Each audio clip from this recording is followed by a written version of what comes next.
This question is given in GATE 2010, and if you watch the question, it is like this. The following program consists of 3 concurrent processes and 3 binary semaphores, which means they are saying that the number of processes present in here are 3, process P0, P1 and P2, and then 3 binary semaphores, right? And the semaphores are mutexes, the binary semaphores, and the semaphores are S0, S1 and S2. 3 concurrent processes and 3 binary semaphores. The semaphores are initialized as S0 is initialized as 1 and S2 is initialized as 0. They didn't say what happened to S1. So we can analyze, we can either take S1 equal to 1 or we can take S1 equal to 0. In fact, we have to take both the values and we have to analyze it. So the question is, watch it, see. Now they are having something like this. P0 is infinite loop, while 2 is infinite loop, and it is trying to wait on S0, which means if before entering this print, it has to get the control over S0, and S0 is a mutex, and then it can print 0, and after printing 0 it will release S1 and S2, and these two are not infinite loops. These are just two statements, and this one is waiting on S1, and then after waiting on S1 it is going to release S0, and this one is going to wait on S2 and it is going to release S0, right?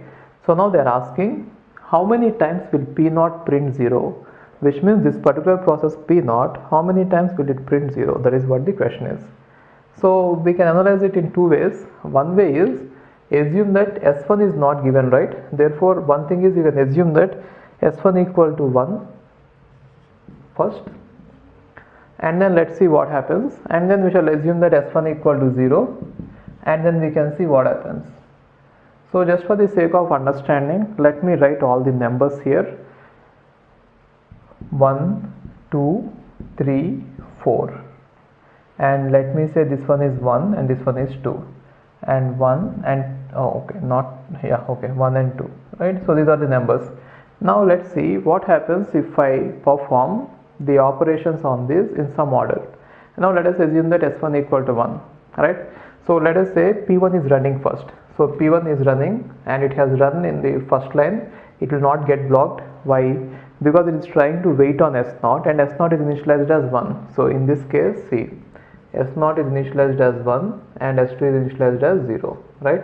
And here also same thing. S0 is initialized as 1 and S2 is initialized as 0, right? Now when it performs first one, wait on S0, S0 will become 0 here, isn't it? And then it will print 0. Therefore one time it is going to print 0, and then second statement is over, third statement is over, and fourth statement is over. Now assume that P1 is running. Now what will P1 try to do? P1 will actually wait on this, which means P1 will wait on this, and since the initial value of S1 is 1, in fact here also we did release on S1, right? The third line is release on S1, therefore S1 will again be made 1, anyway it is already 1, and now P1 is again going to run 1 and then the line number 2, which means S0 will again be made 1, which means again P0 got the license to again print 0, right? And if it gets preempted, then again P0 will run 1, 2, 3, 4, because of which what happens is, because of the second line here, again 0 will be printed. And let us say after this P2 is running, and P2 is running for 1 and 2 lines. So when P2 runs for 1 and 2 lines, it wants the permission on S2. Yes, already S2 is made 1 here because of this line, fourth line of P0 is nothing but release S2, which means it is made 1.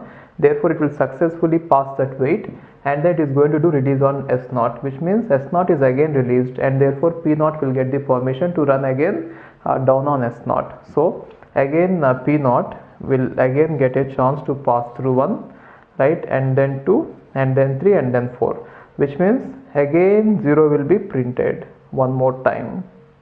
Understood this? Therefore 0 is going to be printed 3 times, right? And it will not print more than 3 times, definitely. The reason is, again, if you have to run P0 1, again P0, if it tries to run 1, it wants the permission on S0, but the problem is no one is actually performing release on S0 again. So release on S0 is performed only 2 times, right?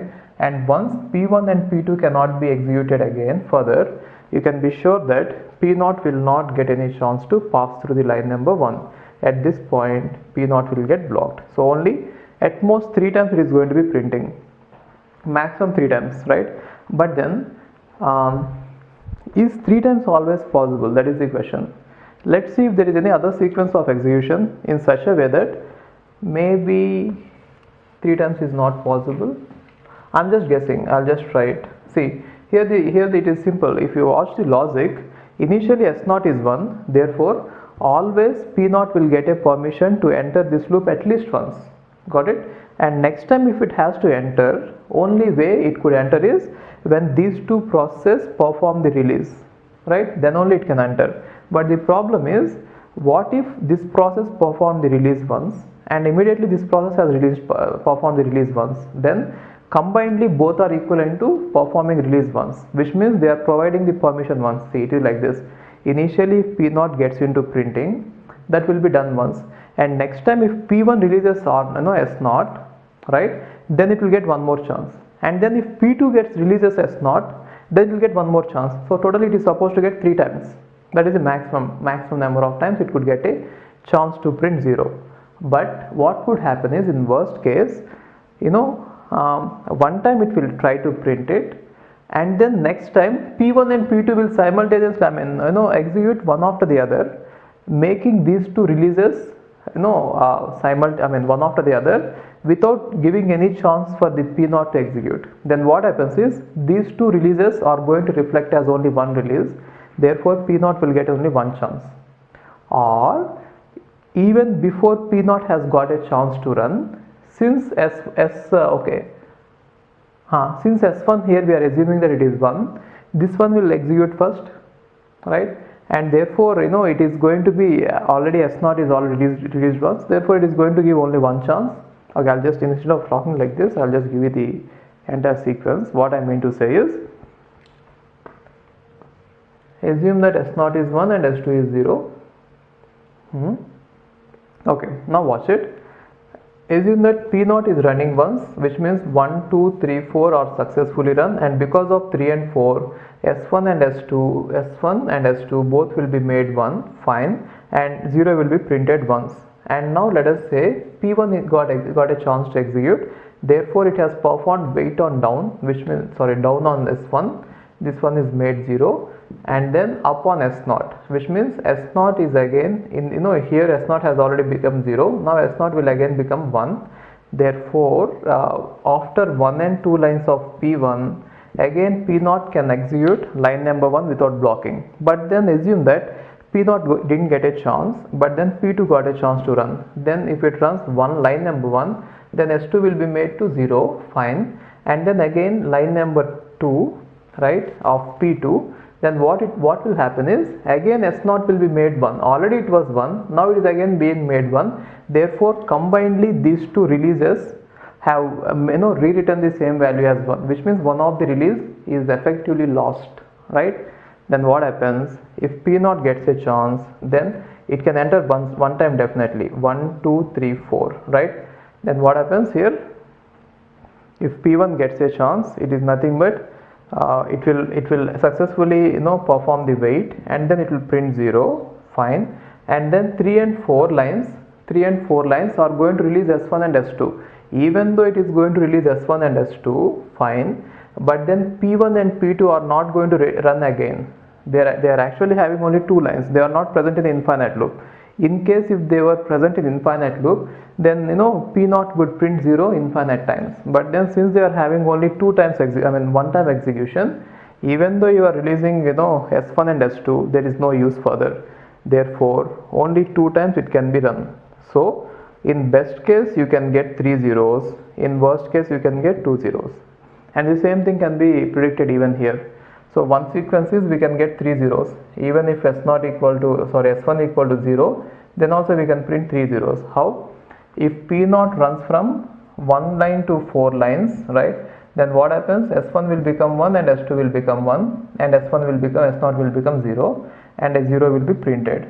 And again if P1 is run once, then what happens, S1 will become 0, right, and then S0 will become 1, and therefore again P0 can run. Then what happens, 1, 2, 3, 4, then again S1 will become 1 and S0 will become 0, and S1 will become 1, S2 will become 1, then it can print one more 0, and again if you run P2, then what happens? S2 will become 0 and S0 will become again 1, right? And therefore again P0 can run from 1, 2, 3, 4, right? And it can print one more 0, making S0 equal to 0, right?